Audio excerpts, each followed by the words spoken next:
Selamat malam para pendengar White Ball Podcast. Ya, malam hari ini kita memasuki episode kedua ya. Saya punya narasumber spesial nih. Ya, mungkin sudah tidak asing lagi nih. Caleb Pramod Gemilang ya, atlet profesional basket Indonesia. Halo. Uh, nah, kita di episode kali ini, seperti yang biasa kita lakukan di episode sebelumnya juga, bahwa kita mau coba menjinakkan bola liar nih ya. Bola liar yaitu topik episode kita kali ini adalah terkait dengan napak tilas ya, kilas balik dari perjalanan karir Caleb. Nah, Caleb masih berkarir tentunya, cuman kita ingin tahu nih gimana sih ceritanya tuh dari mungkin waktu kecil dia suka mulai main basket pertama kali sampai akhirnya sekarang jadi pemain pro dan pemain tim nasional Indonesia juga ya, yang tentu kita bangga juga gitu. Selamat malam nih Leb, apa kabar? Selamat malam kok. Baik, Sehat terus ya. sehat, sehat, sehat. Sekarang Lagi persiapan ini IBL, masih ini udah persiapan IBL. Udah mau, ini kan udah jalan kan ya? Kemarin ada pertandingannya. Kalau nggak, Jalan game pertama kemarin kalah Sabtu lalu, nah ini baru berarti baru satu game ya untuk di season baru 2000. satu game. Oke. Nah, pengen tahu nih kita ngobrol-ngobrol santai malam hari ini. Gimana sih pertama kali Boleh. lu senang basket gimana nih? Misalnya memang bokap senang basket kah atau dari keluarga atlet atau gimana, boleh cerita nih. Gimana Enggak pertama sih. kalinya? Enggak. Tapi memang jadi dari kecil tuh dari SD itu memang sering diikutin olahraga lah sama papa mama gitu. Jadi kayak apa les renang gitu-gitu, les eh bulu tangkis gitu-gitu sih kok. Jadi terus tapi memang nggak ada nyentuh basket sama sekali sih nggak. Jadi nah, terus pas waktu SMP karena kan kita notabene kan orang Indonesia kebanyakan kalau di itu tuh main bola semua kan, main bola semua. Ya, Tapi ya, memang nggak ada eskul sepak bola di SMP. Di mana coba di Bandung eskul sepak bola nggak ada. ya agak susah Nah ya jadi karena cari lapangnya itu ya. lapangannya itu kan butuhnya besar gitu. Jadi kalau sekolah-sekolah SMP tuh punyanya lapangan basket dan ada eskulnya gitu. Jadi ya startnya dari situ sih. Jadi dari SMP terus dulu. Jadi zaman dulu mah kalau di sekolah negeri itu ada ini kok ada apa kayak pertama masa masa orientasi itu tuh siswa-siswi baru tuh didemoin lah eskul-eskul yang akan ada di sekolah itu didemoin sama kakak-kakak kelas gitu. Jadi ada demo basket terus ya cewek-cewek teriak-teriak gitu kan jadi wah menarik juga nih. Oh iya betul ya, itu menjadi sebuah apa ya, pertimbangan penting ya. Masa-masa itu Timbangan juga dulu masa remaja, soalnya itu kan mulai-mulai suka masa keras-kerasan tuh remaja itu. istilahnya.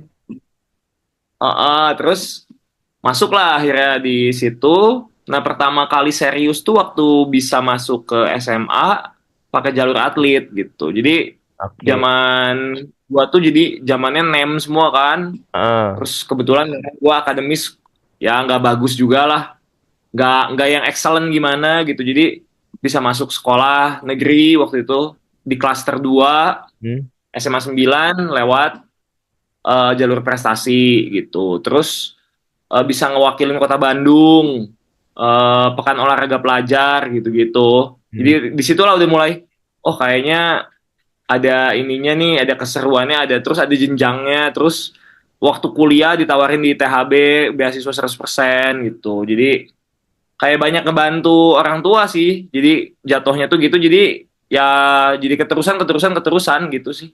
Ya. Mencintai lah jadinya. Tadi SMP jadi mana ya? SMP lu di mana tadi SMP? SMP-nya SMP 9, SMP Bandung 9 juga juga. SMP. SMP 9, SMA 9, lalu ke ITHB ya. Oke. Heeh. Kalau nggak salah adik lu juga kan main basket ya? Si Jan ya? Main basket juga, masih juga. Berapa bersaudara sih lu? Tiga, ada abang, cuma abang nggak main basket. Oh, nggak main basket. Jadi tiga ini jagoan semua Gitu. ya, cowok semua ya. Oh semua Oke. Nah, lalu gitu. ketika kapan sih lu terbersit bahwa ya kan pasti gue juga dulu pernah suka basket nih ya waktu SMP kan. Hmm, Gue besar di zaman era Bulls tahun 90-an. Lu lahir tahun berapa tuh? 90 berapa tuh? 91. Dan satu ya, mungkin lu baru 4 5 tahun, gua nggak tahu udah nonton basket belum ya, karena di zaman itu gua kan udah Belum. SMP tuh. Nah, jadi istilahnya kalau buat gua memang Michael Jordan tuh kan jadi anak-anak yang besar di 90-an tuh itu pasti ingetnya Michael Jordan ya gitu. Nah, senang tuh gua juga gua gelutin, lalu sempat kepikiran pengen jadi pemain basket Indonesia pertama di NBA. Ceritanya gitu ya, padahal baru Hmm. nekunin setahun ya. Tapi lama-lama mulai mikir ikut klub, ikut ini, tahu diri juga deh kemampuan gua sampai mana ya. Jadi sekedar hobi gitu Hmm. kan. Nah, tapi tetap senang basket. Nah, kapan sih lu merasa bahwa oh ini bisa ya gitu gua jadi profesi gitu ya. Terus lu punya pasti kan meningkat terus tuh kan apa namanya cita-cita kan. Ya, Wah, bisa nih gua kayaknya ya. menjadi pemain pro nih dan segala macam. Itu turning point-nya kapan tuh? Kan pasti ada tuh di masa-masa ketika lu atau memang lu dari Hmm. pertama SMP langsung ya gua ngelihat siapa gitu misalnya. Pas. Lu eranya mungkin Kobe Bryant mungkin tahun 2000-an awal dan segala macam LeBron dan segala macam. Nggak, tapi malah gue nggak nonton Kobe Bryant gitu kok. Gue Oh. isinya tuh ke Larry Bird malah. Wah, ini padahal udah pensiun ya. Jadi lihat-lihat YouTube Iya, ya. jadi tuh gue kayak seneng gaya main dia karena gaya main dia tuh salah satu gaya main yang bisa dicontoh, ditiru gitu. Lu Kalau kayak Kobe gitu kan yang udah fade away-nya, udah si loncatannya tinggi gitu kan kayak atletisme kita orang Indonesia susah ditiru lah. ya, iya. Kalau Larry Bird kan kayak mengandalkan apa kepintaran gitu. Ah, betul. Banyak syuting juga Nah ya. ini simple Walaupun gitu. dia tinggi kan cukup tinggi lah untuk pemain NBA itu Dia tinggi, posisi 4 ya. Posisi tinggi 3 ya. tinggi dia. Tidak posisi Ya, 3 ya. posisi power forward ya, Oh, empat posisi 4 juga empat justru lima. ya. 4 ya. Iya. Oke. Oh, justru Larry Bird ya. Terus lu kenapa kok bisa tahu Larry? Hebat. Karena zaman gua aja Larry Bird udah pensiun tuh tahun 90-an. Lu bisa kepikiran Larry Bird apa lu cari ini apa Dulu tuh ini, jadul. dulu kalau zaman zaman SMP tuh kan ada zaman-zaman VCD bajakan itu loh kok. Ya ya DVD bajakan. ya ya. Jadi gua ke tempat DVD bajakan ya adanya itu doang. Larry Bird, Iverson gitu. Oke. Oh, Gitu-gitu. Tapi yang jadi cuma punya itu Larry Bird sama Allen Iverson kalau nggak salah punya dua doang. Tapi yang paling mengena sih Larry Bird gitu. Karena kan di situ dia diceritain gitu awal dia mulai main basket, terus awalnya dia di Indiana juara di kampus, terus head to headnya selalu sama Magic Johnson gitu. betul betul. Seru aja gitu ceritanya. Terus ya kebetulan di posisi yang sama gitu waktu SMP SMA tuh mainnya di posisi yang sama, jadi banyak nyontoh gaya main dia lah gitu. Tapi ini unik loh. Karena lu kan eranya sama Larry Bird tuh gapnya cukup jauh ya. Maksudnya di zaman gua aja dia udah pensiun, Oh retire 90s ya. Lu kan iya. di 2000 awal lah gitu ya. Jadi menurut Hmm. gua ini unik, luar biasa gitu. Biasanya orang kan ngidolain yang dia tonton lagi aktif semasa dia mulai aware, yang lagi aktif saat itu kan. Iya. Nah, karena menurut pandangan gua orang awam, lu atlet ya. Gaya main kan zaman generasi ke generasi itu suka ada perbedaan. Betul nggak ya? Betul nggak ya? Beda, beda. Gaya-gaya Iya, sekarang kan betul. kalau zaman Jordan tuh kalau di 90s kalau menurut gua tuh banyak physicalnya defense-nya. Makanya skor tuh jarang tuh Hmm. yang sampai Iya. tembus 110 di NBA itu. Sekarang kan kayaknya NBA kalau 90 aja udah kayak ini pasti field goal-nya lagi jelek semua nih tim gitu kan. Mainnya cenderung dalam tanda kutip Iya, agak iya, iya. agak lost defense, cenderung dalam tanda kutip ya, dalam tanda kutip ya. Walaupun Iya tim benar. juga defense-nya kan cukup kuat sekarang ya. Cuman lebih faktor entertainment untuk ofensifnya tuh kan lebih digalakan lah kalau sekarang gue perhatiin ya era yang udah 2010 ke sini. Hmm. Nah, ya itu menarik sih buat gua ya lu ini. Jadi lu kalau sekarang ditanya pemain favorit NBA lu Larry Bird. Iya, Pasti ya Larry Bird ya. salah satunya lah. Salah satunya. Selain itu siapa coba kau Yang pemainnya? pasti yang nomor satu Jordan lah, Jordan tetap. Oh, tapi Tapi lu Jordan ngikutin juga ya. Lu Jordan ngikutin juga. ngikutin Jordan, ngikutin Ya. juga. Hmm. Jordan Larry Siapa? Bird ya. Kalau yang lokal siapa? Yang lokal yang jadi role model lu siapa? Lu besar ngelihat siapa? Nah, ini yang gua sebenarnya kalau dibilang waktu zaman SMP SMA ya, ngelihat salah satu sosok gitu di IBL gitu karena jarang juga nonton gitu sebenarnya. Oke. Jarang juga nonton, tapi memang kayak apa namanya tuh? Kenapa jadi bisa tadi kan kok nanya tuh kayak turning point-nya di mana gitu. Nah, jadi waktu di SMA tuh kayak bisa dipanggil untuk ngebela tim nasional, Pelajar. Asian School, And school ya. pelajar, Asian School. Jadi gua ngewakilin Indonesia bertanding di Makau gitu. Jadi kayak itu tuh, wah gua bisa menyanyikan lagu Indonesia Raya di kota orang, di negara orang tuh kayak, wah itu tuh kayak nggak semua kegiatan apa, nggak semua pekerjaan bisa bisa melakukan itu gitu. Ya. Salah satunya olahraga gitu, bisa menyanyikan lagu Indonesia Raya dan mengibarkan bendera merah putih di negeri orang kan cuma lewat salah satunya lewat olahraga gitu. Jadi ya kayak di situ terus ya dapat duit juga gitu, dapat Ya. duit. Pastilah itu kan dapat uang, terus dapat Ora tempo hari lu jadi antar pelajar itu dari SMA itulah, dari SMA itu udah kayak mimpinya tuh, ah gue pengen jadi pemain profesional gitu. sempat juara juga tapi lab tempo hari waktu kejuaraan antar pelajar itu di antar Asia Tenggara kali ya? Enggak, Enggak ya? enggak Asia, Asia, Asia, Enggak ya levelnya ya. Oke, tapi Asia ada China, ada Korea gitu. wah, tapi itu tetap sih bukan masalah ukuran juaranya tentunya tapi pengalaman ya dan ya kita tahu Pengalamannya tetaplah Cina Korea kan tetap sampai hari ini juga kan tetap secara kelas kan masih terdepan juga ya di ya nah, masih gitu ya. jauh lah, masih jauh lah. Nah, jadi itu turning point ya. Pertama kali di situ ya. Jadi mulai kepikiran, Hmm, wah bisa jadi profesi. Lalu juga lu ada ya. menyalurkan kesukaan lu kan pasti kan ya, hobi lu. Hmm. Lalu ya tadi ya, pasti merinding juga ya denger Indonesia Raya dikumandangkan tuh. Iya. Waduh, kebayang itu pasti. Nah, lalu sekarang mau masukin tahun keberapa pro sih lu? Udah 10 tahun? Ada ya kayaknya lebih. 11 11 tahun berarti. ya. Oke. 11. Oke, tapi sejauh waktu itu kalau lu kilas balik ya keluarga support ya. Istilahnya maksudnya kan kadang kan suka ada Oh, stereotip bahwa, weh, pertamanya enggak kok. oh enggak juga. Pertamanya enggak. Kan kalau kalau jadi gua tuh keluarga yang Bataknya kental banget kok sebenarnya. Oh, Jadi kayak contohnya kenapa bisa dibilang kental tuh karena gua dari ya misalnya dari gua sekarang 33 tahun, mungkin dari total 31 tahunnya tuh nggak pernah lah gua tahun baruan di luar sama keluarga besar gua gitu. oke. Selalu harus ngumpul Bersama-sama. bareng gitu. Terus Oke. ya kita tuh ada kayak ngumpul bareng, terus ada namanya mandok hata gitulah. Mandok hata tuh kayak sharing gitulah, sharing-sharing satu-satu gitu.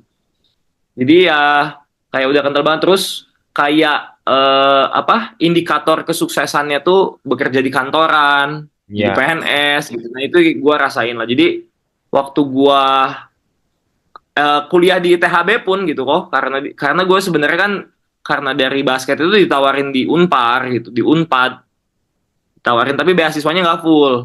hmm, Jadi ya kayak di apa, keluarga gue juga kayak pada heran lah gitu, kok nggak malah ngambil ITHB yang waktu itu kampusnya baru kan, kampusnya baru nggak ada yang dengar gitu. Terus karena basket doang gitu, jadi mau sampai kapan main basket gitu gitulah. Tapi akhirnya si papa si mama ketika gua di THB terus gua main pon waktu zaman kuliah itu, gua jadi akhirnya jadi kepilih main pon dan juara gitu ya, dan bisa dapat bonus gitu ya, dapat bisa investasi gitu-gitu. Jadi lama-lama ngedukung gitu. Terus dari ITHB langsung naik ke profesional gitu, bisa dapat apa, penghasilan gitu-gitu sih. jadi si buah-buah dari hobi lu ini tuh mulai terlihat ya. Papa mama bisa lihat gitu ya. Terus Mm-mm. kita mulai bisa, oh ini potensi jadi mata pencaharian tuh ternyata boleh juga gitu ya kan ya, begitu ya. Ya, Jadi semenjak gitu itu sih. mungkin paradigma orang tua jadi berubah ya, pasti ya. Kan dukung adik juga kan. Adik lu kan generasi di bawah lu dong. Jadi ketika dia mungkin mau main basket juga si Jan, Ya, ya benar. tuh abang lu Benar. juga berhasil gitu ya, gitu kan. Ya. Wah itu luar biasa ya. Oke, gua pengen tahu lagi nih. Kalau lu apa selama berkarir ya sekarang tahun tahun ke-11 lu bilang ya, masuk ke tahun ke-11 ya. Hmm. Eh ada nggak sih yang lu ya ini gua nggak bilang kita mengungkit-ungkit sesuatu yang nggak enak ya, tapi misalnya ada nggak sih yang menurut lu yang kayaknya kalau gua bisa turning back time gitu, gua mau coba perbaiki gitu, entah keputusan mungkin sign dengan klub tertentu, mungkin ya ini tapi kita nggak usah sebut nama klub, tapi atau misalnya lu keputusan dalam karir yang menurut gua, menurut lu bahwa wah ini ke gua tuh waktu itu kayaknya blunder deh dan segala macam ada nggak gitu ya ya yang sesuatu yang lu kepikiran begitu. Kadang-kadang kita suka refleksi hidup kita kan ya. Mungkin kalau gue bisa turning back time, Ya. mungkin kalau gue bisa ambil keputusan lebih baik, mungkin hasil bisa jadi lebih baik. Tapi bukan untuk dalam konteks menyesali ya. Ada nggak kira-kira yang terkait karir? Kalau gue sih soal ini sih, kok ngejaga kondisi, ngejaga kondisi. Jadi gue ngejaga kondisinya tuh nggak bagus lah. Jadi di awal Oke. karir gitu ya. Jadi bayangin aja, masuk rookie baru 13 game gue langsung cedera ACL. Oh, berarti Jadi waktu yang cuma pertama 13 lu tuh orang ACL cedera ACL. kedua ya? Jadi Kedua ACL. Lu udah dua kali, sekali ACL.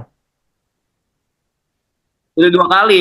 Yang kedua tuh ini cartilage. Cartilage itu tulang rawan. Jadi nah itu juga karena kekurangan gue dalam menjaga kondisi, gue jadi minus 2 tahun gitu kan. Maksudnya yang lutut kanan miss 1 tahun, yang lutut kiri miss 1 tahun juga gitu. Jadi total-total sebenarnya dari 11 tahun tuh main cuma ya 9 tahun Tahun gitu. efektifnya ya, oke.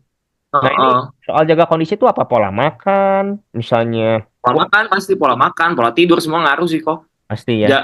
Dan gak hanya itu aja kayak strengthenin gitu. Gue dulu kayak zaman-zaman dulu tuh kayak nggak inilah soal gym gitu-gitu, soal gym, penguatan gitu-gitu tuh kayak ah kayaknya nggak butuh-butuh amat gitu.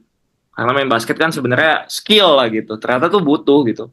Nah berarti Ya lu kalau ini koreksi gua kalau gua keliru kan kalau bayangan gua kalau lu jadi pro kan pasti udah ada tuh porsi waktu-waktu yang nge-gym yang udah secara schedule dari klub kan pasti dong ya.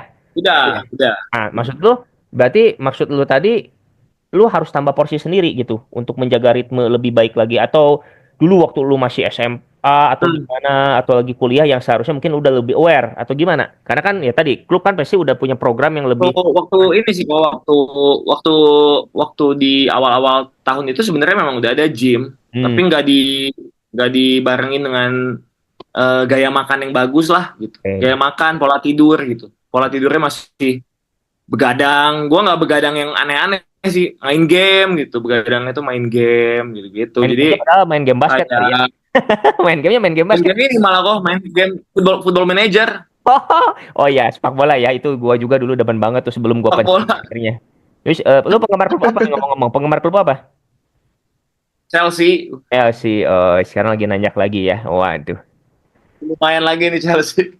FM ya, FM ya. Wah, itu game luar biasa sih. Gua juga itu bisa bisa pokoknya gua keluar kamar zaman dulu ya waktu yang kuliah cuman buat makan, mandi udah. Sisanya makanya di situ. Ya itu sih. Waduh, ediktif banget itu. Masih main sampai sekarang? Enggak kan? Masih main? Masih. Iya. Tapi masih nggak kayak dulu kok. Sekarang udah ini aja laptop baru gua buka lagi udah semingguan. Oh gitu. Gara-gara Zoom aja ini. Iya. Dulu main FM kali bisa 2 hari 2 season ya. Pokoknya mantap aja. Ya, Ada disikat ya gitu kan. Gitu. Nah, sekarang gitu sih. lu apa ya? Apa yang paling lu syukuri sekarang setelah lu lihat nih 11 musim maupun 9 musim efektifnya, tapi kan apa yang akhirnya lu bisa capai ya? Lu udah bela timnas, lalu juga main di SEA Games udah kan pasti kan? Di SEA Games ya? Udah main SEA Games 3 kali. 3 kali kan gitu ya. Jadi kalau lu flashback, yang paling lu syukuri apa nih dari karir lu? Ya tentu kan kalau bicara apa buat nafkah itu oke lah. Tapi ada nggak sesuatu yang kayaknya mungkin penggemar lu juga yang dengar podcast ini, penggemar lu di Indonesia mungkin kayaknya belum tentu tahu juga. Tapi lu kayaknya sangat very grateful nih lewat karir basket ini tuh apa? Mungkin yang kadang-kadang orang nggak terpikir yang belum tentu ada hubungannya dengan basket gitu. Tapi lewat basket inilah lu mendapatkan sesuatu yang menurut lu sangat meaningful. Mm-mm. Kalau gue sih pelajaran-pelajaran hidup yang gue dapet ya di basket gitu ya kok ya. Soal disiplin gitu ya, karakter gitu ya. Karena itu ngaruh semua lah ternyata di dalam kehidupan gitu. Dari apa yang gue dapat dari pelatih-pelatih gitu kayak disiplin, tanggung jawab gitu, kerja sama tim, komunikasi gitu. Itu kan semua poin-poin yang harus kita kuasai di basket dan di kehidupan kita sehari-hari gitu. Oke. Itu satu. Kedua, popularitas. Popularitas juga nggak bisa dipungkiri lah kayak suatu hal yang menguntungkan gitu ya. Apalagi di zaman media sosial seperti sekarang ini gitu ya. Ya kayak dengan apa popularitas bisa diundang kayak ke podcast ini misalnya ya kok ya, kayak podcast-podcast yang lain gitu. Dan itu kan punya di situ kan dari popularitas itu kita punya peluang untuk bisa menjadi dampak yang bagus lah untuk orang gitu. Ya, Maksudnya dari popularitas itu orang tuh akan melihat kita seperti apa tuh bisa gitu melalui media bola basket ini gitu. Oh si Caleb tuh orangnya seperti apa sih? Apakah orangnya sombong atau apa bisa dilihat gitu ya, dari bisa menjadi berkat lah gitu. ya, Bagaimana kita menggunakan popularitas ini tuh penting gitu menurut ya. gua. Jadi ya itu, tapi itu juga sebuah anugerah yang Tuhan kasih gitu. Betul, betul. Karena nggak semua orang kan dapat privilege seperti itu Ya ya. nggak semua orang, Sempat walaupun masih segmented ya popularitas di bola basket masih orang-orang yang suka basket doang gitu. betul. Nah, ini menarik Eh, karena menurut gua fame ini tuh kan two sides of coin ya. Jadi eh pernah nggak lu merasa juga di satu sisi walaupun tadi lu bilang itu bisa jadi kendaraan untuk lu bisa apa istilahnya membawa dampak lebih positif buat masyarakat secara luas, Hmm, khususnya komunitas basket ya yang lu bilang lu bisa mungkin jadi berkat dalam artian mungkin lu jadi sebuah role model juga untuk mungkin anak-anak yang hmm. lagi mau kejar karir dan segala macam karir basket.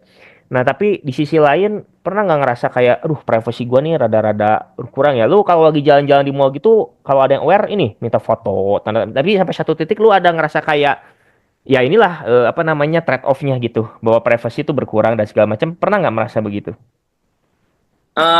Enggak sih, enggak sampai gitu sih. Cuma sempet malu aja kayak barusan aja tadi kok, barusan tadi makan malam tadi gua Hmm. bungkus ketoprak kan. Hmm. Jadi dekat rumah gue ini ada ketoprak gitu. Gua pakai sendal jepit gitu ya. Hmm. Pakai celana pendek gitu ya, pakai motor ke situ beli ketoprak.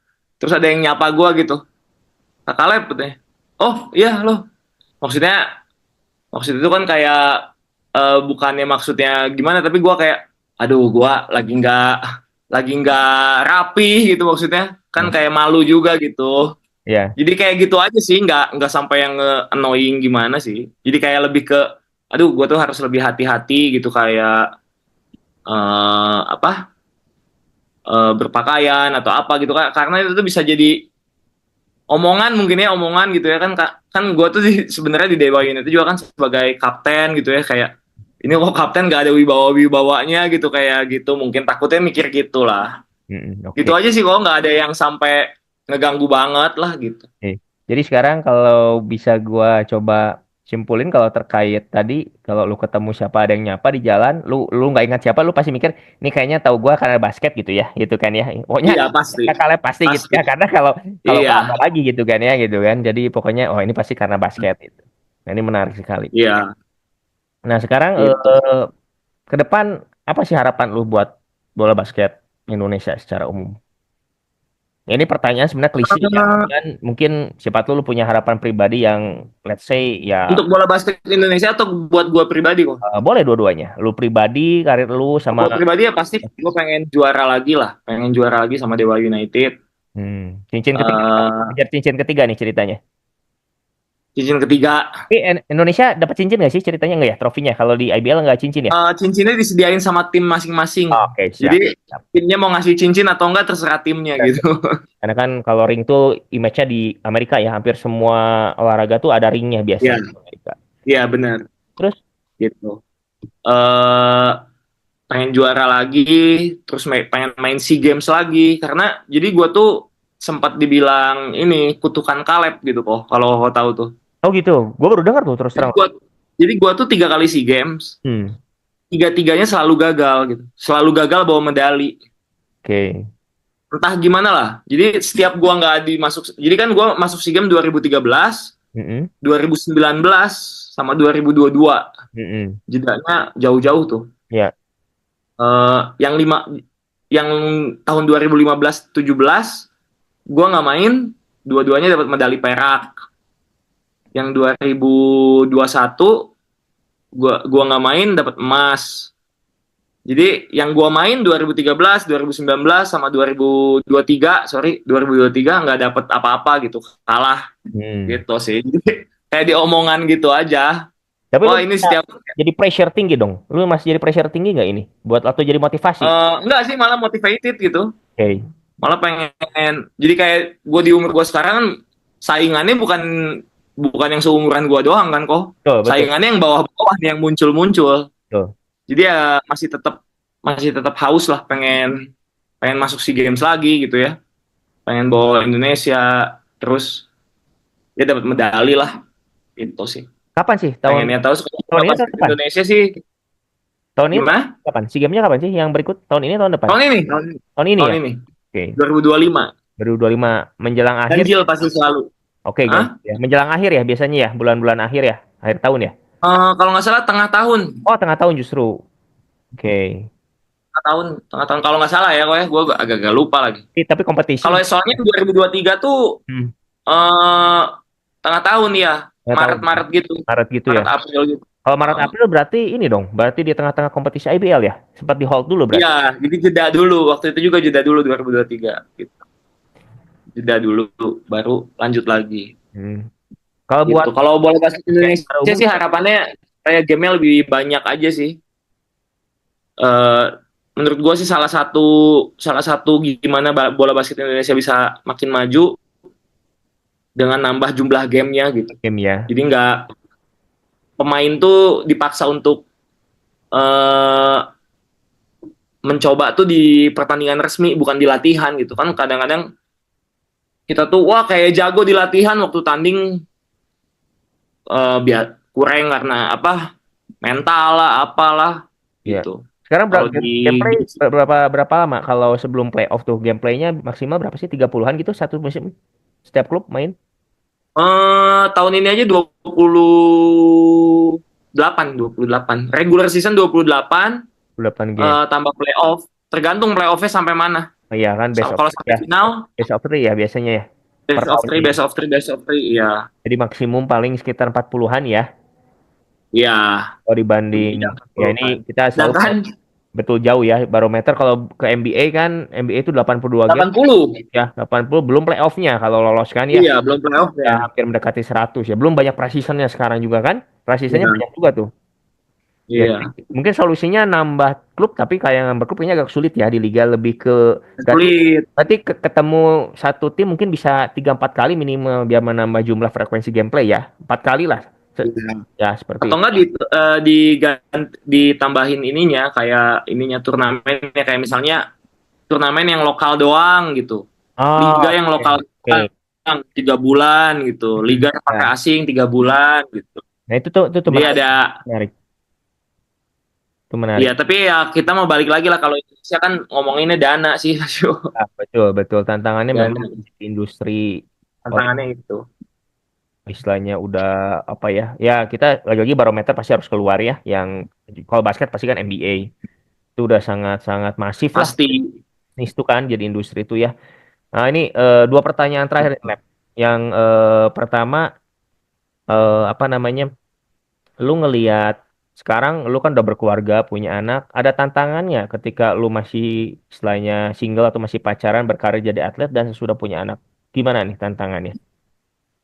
Wah, tantangannya beda banget lah, pasti di waktu single tuh kayak misalnya gini, dapat offer tawaran dari klub di Surabaya, pergi aja dari Salatiga, ayo dari Jakarta, ayo. Kalau sekarang harus mikirin gimana keputusan mengambil tim aja harus menyesuaikan dengan istri gitu kayak misalnya nggak mungkin dong gue pergi ke suatu kota tapi istri di kota sini gitu jadi kayak LDR gitu Ya, karena gua udah janji sama dia waktu menikah nggak akan LDR lah gitu nggak akan pisah setelah menikah gitu karena kan kita pacaran banyak LDR ya karena dia kuliah di Malaysia gua di Indonesia gitu gitulah jadi setelah menikah memang keputusannya tuh nggak akan LDR lagi gitu jadi ya kayak contohnya waktu sebelum ke Dewa United tuh gue ada dua pilihan sebenarnya Prawira Bandung. Jadi gue main lagi untuk kota asal gue kan itu sebuah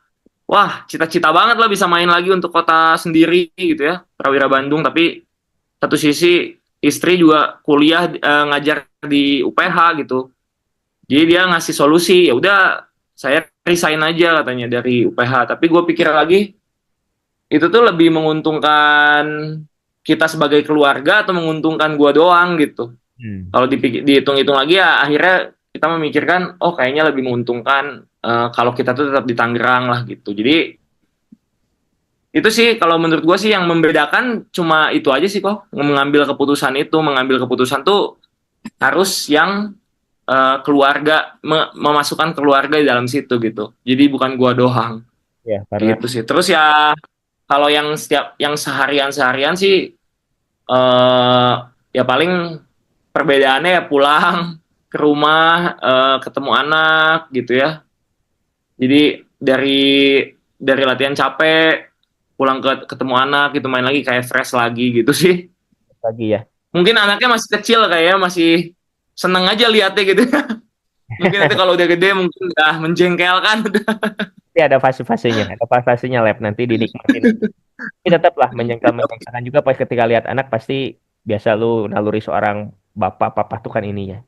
Lu kalau anak lu pengen jadi pemain Uh-uh. basket lu pasti support lah ya. support aja. Iya. Udah mulai suka sekarang lihat video papahnya walaupun dengan usia dia. Selalu diajak sama istri gua kok. Oke. Selalu. Jadi kayak misalnya nanti tanggal 26 ini nih main ke Bandung. Hmm. Nonton ya, ikut ke Bandung. 26 ini ya main di Citra, main di Citra 26 nih. 26 ya. Ya. Mudah-mudahan ntar lah kalau gua pas waktunya mau nonton juga nih live. Nah, 26 boleh ya? kok. 26 ya. Oke.